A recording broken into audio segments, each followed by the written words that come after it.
Some of the biggest moments in sports you've probably seen through her microphone. NBC's Heather Cox is in Italy right now, working her 9th Olympics. And the part that still surprises some people, Boise is home. Here's what the Olympic grind really looks like and why she's proud to fly the flag for Team Idaho. The camera finds her in the biggest moments, the Olympics, the NFL, college football. Heather Cox spent 22 years at ESPN before making the jump to NBC.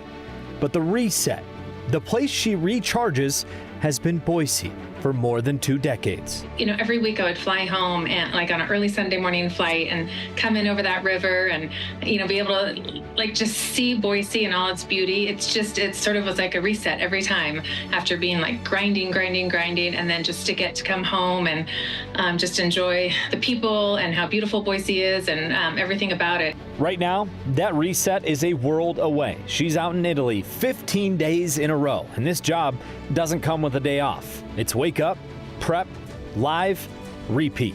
It starts early at 6:30 in the morning here in Italy. We get on our production call because we've got some of our crew in Stanford, some's in Cortina, some's in Bormio, and then we head to the course. There's inspection that Ted Ligety, our colleague, is doing up on the hill, and then we just go. We're racing, we're telling stories, we're watching the athletes, seeing how they're doing, and then if it's a 2-race day, then we've got about a 2-hour break where we convene again with a production meeting, and then we race again and do post-game interviews, and I'll talk to the medalists. In this industry, you're taught to stay unbiased, but off air, Heather will tell you she's got one allegiance that never moves. That's Team Idaho. I'm completely a homer. I mean, not on the air, but like I've got my eye on them, and I am loving watching them compete, especially somebody like Sammy Smith. I mean, my daughter is her age. They grew up playing against each other on the soccer field, and somebody like Ryder, and his parents run Raft City in Sun Valley, and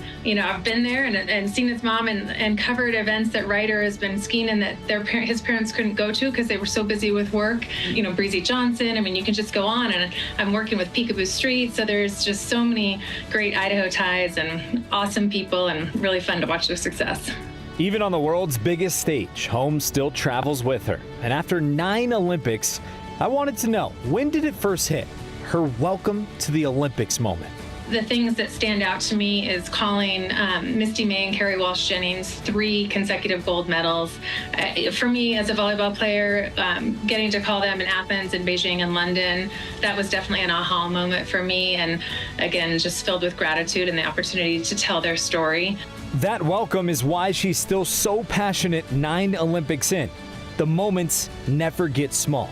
And for anybody watching this, trying to break into this industry, Heather's message is simple. A lot of people will say, oh, you're so lucky. And to me, like, that's the biggest insult. Like, I think chance favors the prepared mind. So this is an industry that has very unusual paths, and you never know when that opportunity is going to be there. And when you have that opportunity, make sure that you've done the work, done the preparation, done everything you can to hit it out of the park when you get that chance, because that, like I said, chance favors the prepared mind. Stay ready so you don't have to get ready. Day 15 is even getting to her wardrobe. She told me she wore 2 different shoes today and nobody even told her. I told her she's a trendsetter. Boise is the reset, Italy is the grind, and 9 Olympics later, she's still doing it the same way. Prep first, then let the moment find her. We'll be right back.